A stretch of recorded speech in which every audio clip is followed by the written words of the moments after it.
Hey everybody, I'm Ronan, and that's Wadsworth, and welcome to Now Z Here, weekly genderqueer transition babble blog. This week I'm gonna talk about something I've noticed happening a lot since I started joining and really following trans groups on Facebook. There's a lot of really positive stuff that happens there. There's a lot of really good advice and information that gets tossed around. There's positivity in the form of, liking each other's photos and all of that. Overall, I love it. And I should clarify, the group I'm particularly talking about is a group for trans men, trans masculine people. Every so often, a post will come up that'll be just a picture of the guy and the question, do I pass? And underneath that, a string of comments from people who are telling this person whether or not they pass. And these posts make me uncomfortable. So let's unpack this.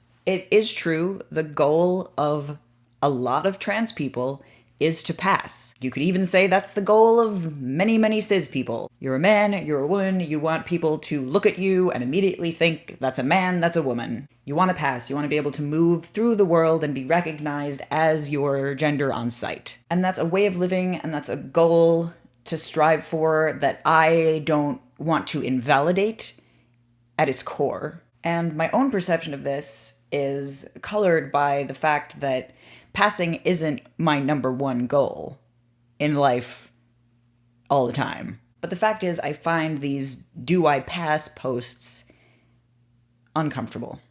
It's so easy to fall into a pattern of seeking out validation from other people, of hinging your self-confidence and your self-image on the way that everyone else is perceiving you. And in a way, a person asking, do I pass, is inviting people to look close enough and to scrutinize to find ways in which they don't pass. But it's not as black and white as all of that. Cis people don't always pass. Passing is this strange, nebulous concept that hinges on the context of your geographical location and the demographic makeup of who's around you, and ultimately the person who's looking at you and deciding how to categorize you. And yet it gets treated in a lot of cases like this A or B situation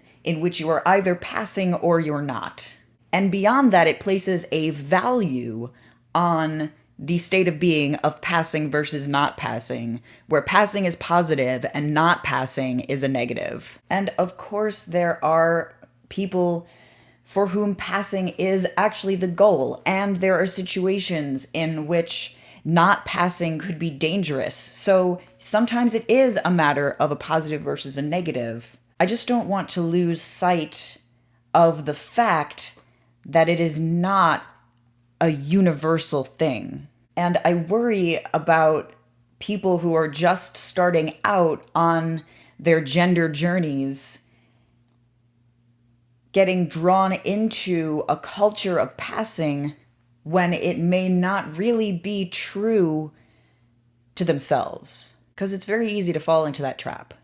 It's also not too hard to find your way out of it. But I guess I would say to anyone out there who is currently struggling with insecurity about the way their gender is being perceived on a regular basis, and who wonders if they are passing,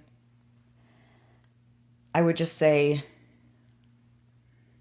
love yourself.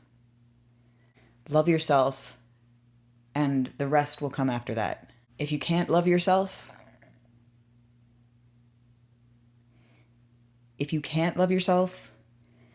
love a version of yourself that you can imagine yourself becoming. Because we become what we think. And it takes time. It takes a long time. But I believe in you. And if you still want to know whether you pass, if really what you're looking for is a straightforward, cut and dry answer, I'll give you my perspective, but I can never speak for anybody else out there. So, passing, not passing, TLDR, gender essentialism is bullshit. And I hope everybody has a great week, and I hope you spend at least a little bit of time doing something that makes you whole. Always be changing, and I'll see you next week.